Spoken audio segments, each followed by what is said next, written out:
This episode of Conversations That Matter is brought to you by Roslyn Brown, a client-focused investment firm that starts client relationships with straightforward conversations focused on you, your aspirations, and your investment priorities. Roslyn Brown has been a supporter of Conversations That Matter from the day we started the show. Their only condition was that we provide a non-biased conversation with people from all sides of all sorts of issues. Now to this week's episode. For more than 30 years, she has been accurately predicting the future of the BC economy.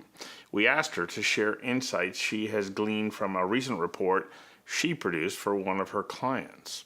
The good news is the BC economy looks robust. The bad news is the economy is so rosy, there may not be enough people to fill all of the jobs.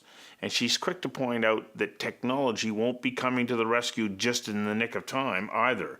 In fact, she says technology is part of the challenge because it creates even more jobs. We asked the eminent economist Roslyn Kunin to join us for a conversation that matters about British Columbia's blue sky economy. Conversations That Matter is a partner program for the Centre for Dialogue at Simon Fraser University. The production of this program is made possible thanks to the support of the following and viewers like you. Roslyn Kunin, welcome. You are a highly regarded, respected economist, and you've been predicting outcomes in the British Columbia economy and by extension, Western Canada to a certain extent, but most importantly, British Columbia for decades. And you've got an impressive track record. Right now, you're looking forward to 2030, which isn't that far away, just a little over a decade. However, the world is changing. Does it look promising for British Columbia, or are there clouds of concern on the horizon? It basically looks very promising for British Columbia.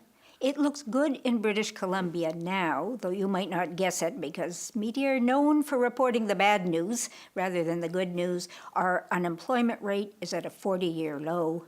The number of people who are poor, whichever definition, and there are many definitions you use of poor, has been falling by half since 2016, so we have fewer than 7% of the population are poor now, according to various definitions. The number of children in poverty has dropped dramatically. So overall, things are pretty good now, and I may lose my license as a dismal economist, but I'm saying things are looking good into the future out to 2030. Why? What makes it look promising as we peek over the horizon? Well, we have a good economy, and things are going to continue. We have a very attractive place to live, both at the political level, the safety level, the environmental level, the climate level, compared to many other places in the world. So that is going to be attractive for us. And as our traditional industries like forestry and mining become a little bit less important in the overall global picture, we have growing quietly, often beneath the radar, new kinds of industries like technology that are employing a lot of people and doing a lot of wonderful things that almost nobody's ever heard of. Well, I think that what you said, growing under the radar, is key because so much of this we don't see. Exactly. If someone puts up a factory to make widgets, you see the factory, you hear of the jobs, and so on. If someone opens a high-tech company in a little basement office somewhere and hires 10 people and makes an amazing discovery and 2 years later is employing 100 people and selling the technology around the world, it's invisible. We don't see it. So you were telling me something off camera before we came here that I thought was very, very interesting. You used to look at one stat to predict the BC economy, and you were pretty accurate with it. What was that stat, and what was the impact that it had on the BC economy? Okay, well, when I first came to British Columbia in the last century, the one thing you needed to know to predict the British Columbia economy was housing starts in the States, because a great proportion of those housing starts were built with BC lumber, and the forest industry, in effect, was the BC economy. So if the states were building houses, we were selling lumber, and the province was doing well. So it was easy to be an economist in those days. Oh, yes. and an accurate one as well.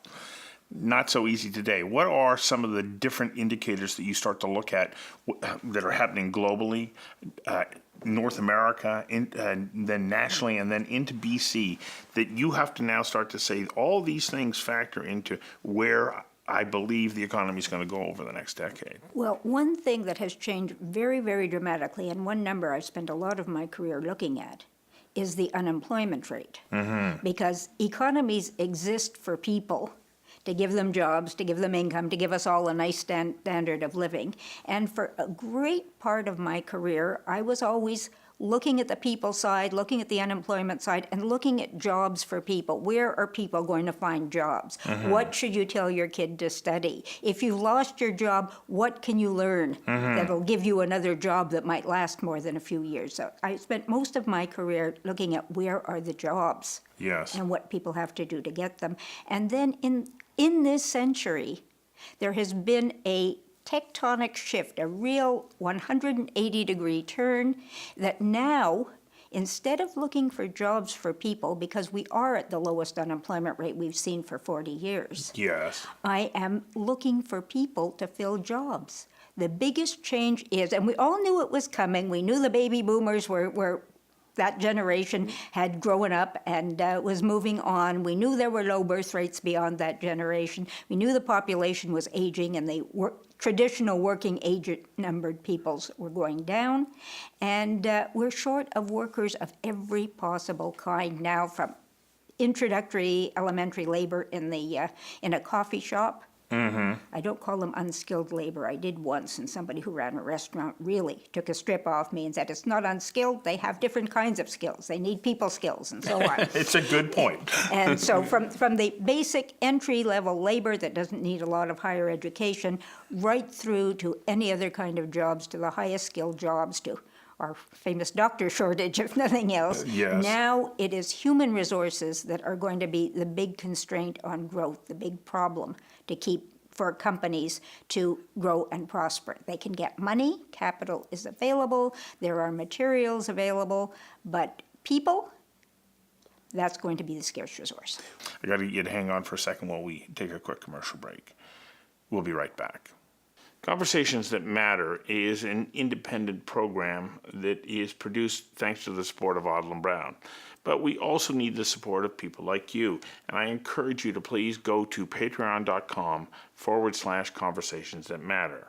And please check out our website, conversationsthatmatter.tv, and become a subscriber. I guess it doesn't help that we have a bit of a housing crunch too. So if you want to attract those people to come from somewhere else to British Columbia, you have to have a place to house them, and if you and so you add that into the mix, well, then it starts to increase that challenge, that human resources challenge. Yes, yeah, that certainly makes it much more difficult for Vancouver, but the challenge is general. But it's exacerbated in Vancouver because it's so hard to put a roof over your head. So you say you look at that number. Now, it's interesting, on the day that we're recording this, which is Friday, April the 5th, there was job loss reporting for the last month, for saying that there were actually losses in the Canadian economy. But that's the Canadian economy as a whole, primarily Quebec and Ontario. We're not seeing that here in British Columbia, are we?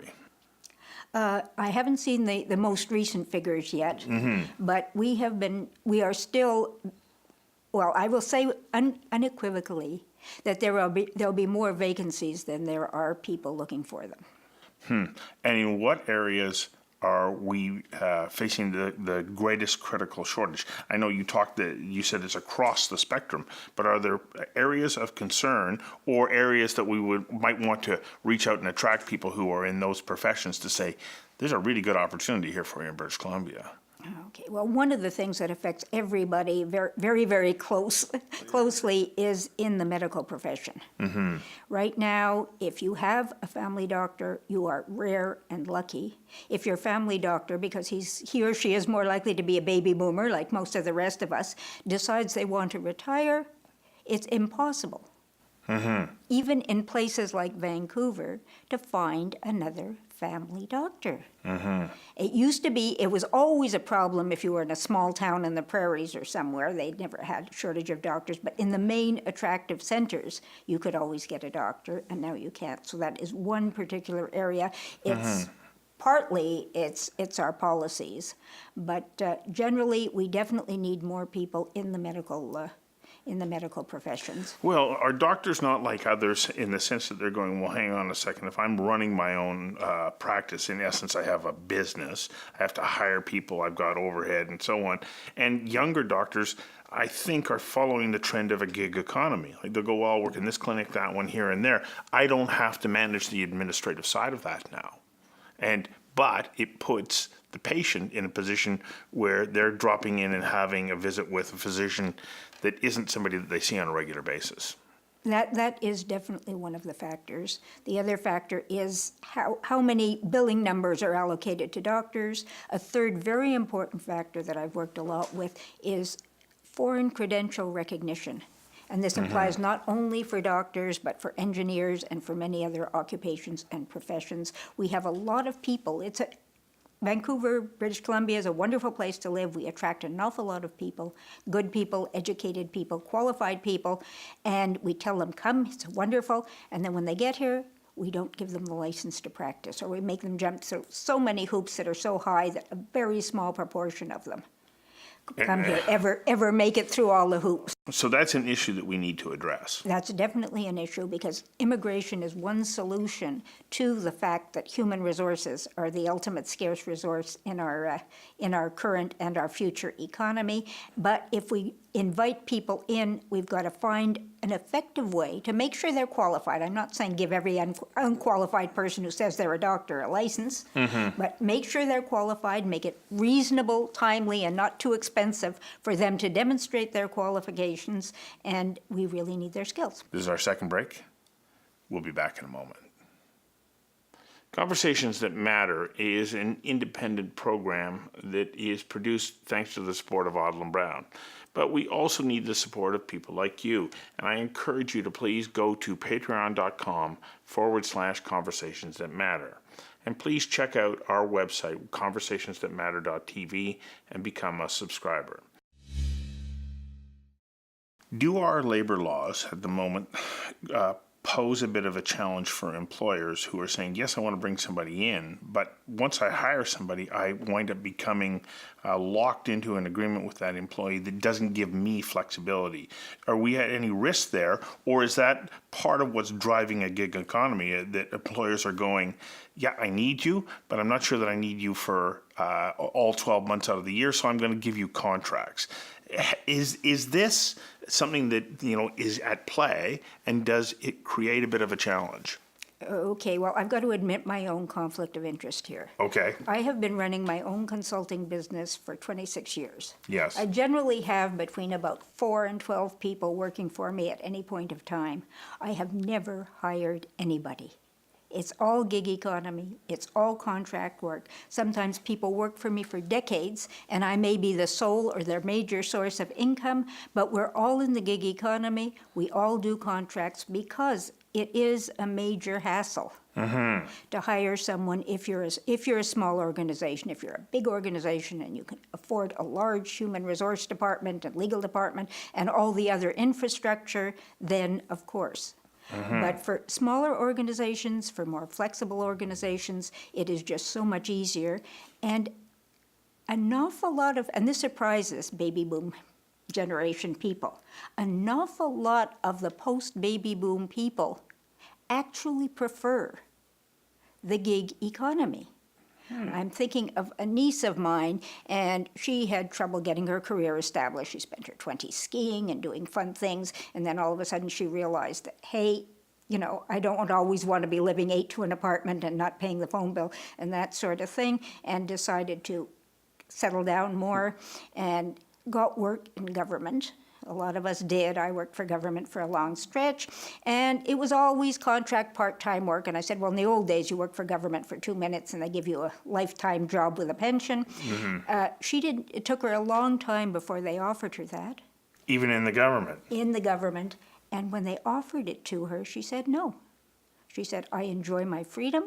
I like to be able to take a day off to go skiing. I will continue to do contract work. If I can't find another government job, I'll do something else.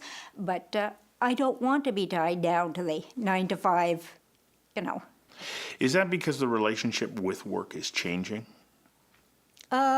Yes, I was just speaking to someone yesterday who had hired some millennials and didn't keep them because this is really funny. They didn't realize they really had to come in and work for the hours that they were working.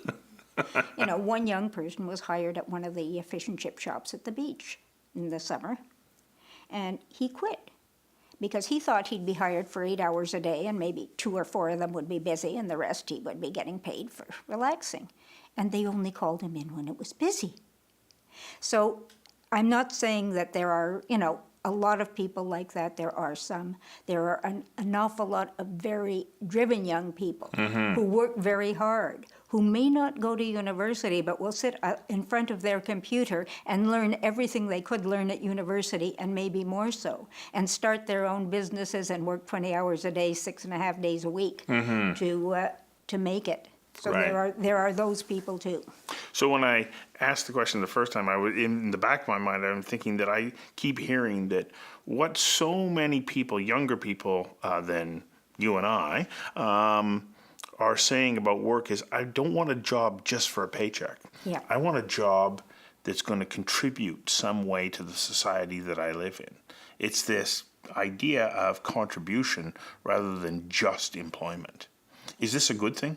This is a very good thing, and right now I am doing some work for the BC Landscape and Nursery Association, and they're all the people who grow all the nice tomatoes, as well as keeping your golf green, you know, your golf course green and so on, and produce an awful lot of local food.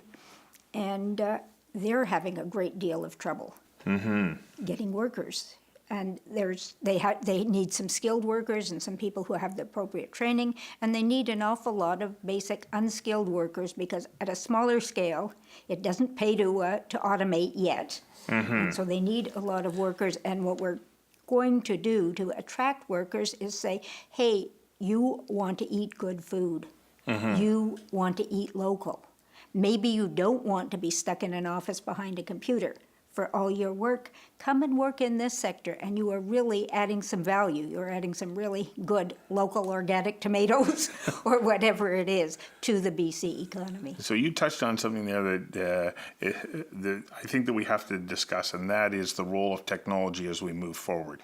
Will it displace people? Will it solve some of this human resources challenge, or will it create other ones? Okay, well, to go back to economic history, which is an old love of mine, if you go back about 200 or 300 years ago, it took 90% of the population on Earth on the land growing food because To survive.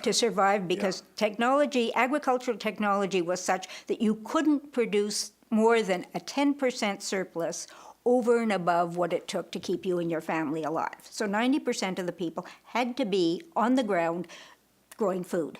And then technology changed. They discovered crop rotation, fertilization, these kinds of things.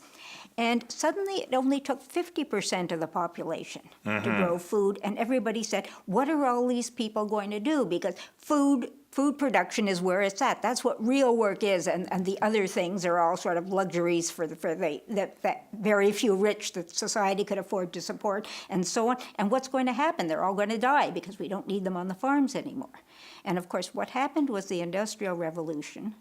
And people began getting things they never had before. And my favorite 2 examples are dishes and underwear. Why? Because we don't realize that it wasn't that long ago that, you know, people had one outfit if they were lucky. They didn't have changes of clothes. They didn't have underwear. This is still a more Like recent... 250, 300 years ago. Yeah. But very recently, I have a colleague who was in China during the Cultural Revolution. She was Chinese, and she got shipped to the countryside, to a village. And there was a family there in the 1960s, a family that had 1 blanket and 1 pair of pants. For the family. For the family. So there's still, and that is one of the reasons I'm optimistic is, of course, that has changed drastically. People in China now are fed and clothed, whatever else you can say about them. They have done an economic miracle there. So, but to go back to the Industrial Revolution, people found other things to do that before the Industrial Revolution you didn't even imagine or think of. And similarly, as technology happens, we are going to get a whole range of things that didn't exist before, probably primarily services, that we can't even imagine now, and that will keep people busy. Third and final break. We'll be right back. Conversations That Matter is an independent program that is produced thanks to the support of Odlum Brown. But we also need the support of people like you. And I encourage you to please go to patreon.com/conversations that matter. And please check out our website, conversationsthatmatter.tv, and become a subscriber. Okay, so let me go back to my question then. So will technology alleviate our human resources challenges, or will it add to it because of the jobs that are associated with maintaining, running, developing that technology? It will help alleviate as people become scarcer and scarcer to find, and as coffee shops introduce robots to make the coffee and that sort of thing. And so it will alleviate to that extent. Technology will be put in because of the need. Yes. Because you can't get people, not to kick people out, but because you can't get people to do those kinds of jobs. So that's a different way of thinking about it. Yes. And that is where people are putting, because technology is expensive, technology is hard to maintain. It will exacerbate certain labor shortages, because we were now going to need a much higher proportion of the population with the skills, the ability, and the desire to create, maintain the technology. What will it do to trades?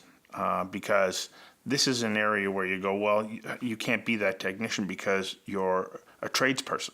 Well, what does the future look like there? Well, we still need a lot more people to go into trades, any kinds of trades, than are going into it. And I always encourage young people to go into trades. It doesn't take an awful lot of academic education. You're much less likely to acquire a big pile of student debt to get into a trade. You can make good money. And then when you get tired of doing the trade, you can move up through BCIT, through other means, into the technical level, even into the engineering and the professional level, or maybe start your own business and go into the manager level. So you don't see technology invading there either? It is, it's going to invade there in a different way, in that people used to think that if your job was using a hammer, you were as dumb as a hammer. And that is no longer true, because everything that you do in the trades now is going to be using a lot more technology, a lot more technical skills and abilities. So now to get into a good apprenticeship, you really do need, I hate to tell kids this, that grade 12 algebra. Algebra. Yeah, because you need the mathematical skills, you need the literacy skills, you need a higher level of technical skills to operate in any trade. You have to deal with computers, you have to read complex diagrams, you have to deal with computer-aided design, and so on. To be able to do all that, you have to be educated at a basic level. And as you pointed out, in BC, we have an educated population, Yes. which is good. And all of this, to come full circle, bodes well for BC from your perspective?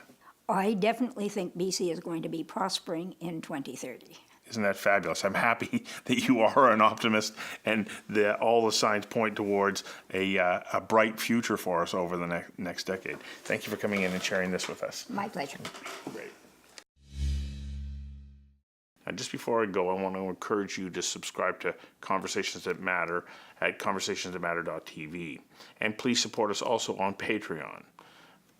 One last thing, of course, check out ohboy.ca for all your podcast and video production needs. In fact, if you want to suggest a topic, produce a video or a podcast, get in touch with the team at Ohboy Productions. They'll work with you to produce a show just like this one that you can find at ohboy.ca or conversationsthatmatter.tv. And finally, but most certainly not least, I want to give a shout out to Derek Hayter, Arnold Chang, and Greta Gibson. See you next time.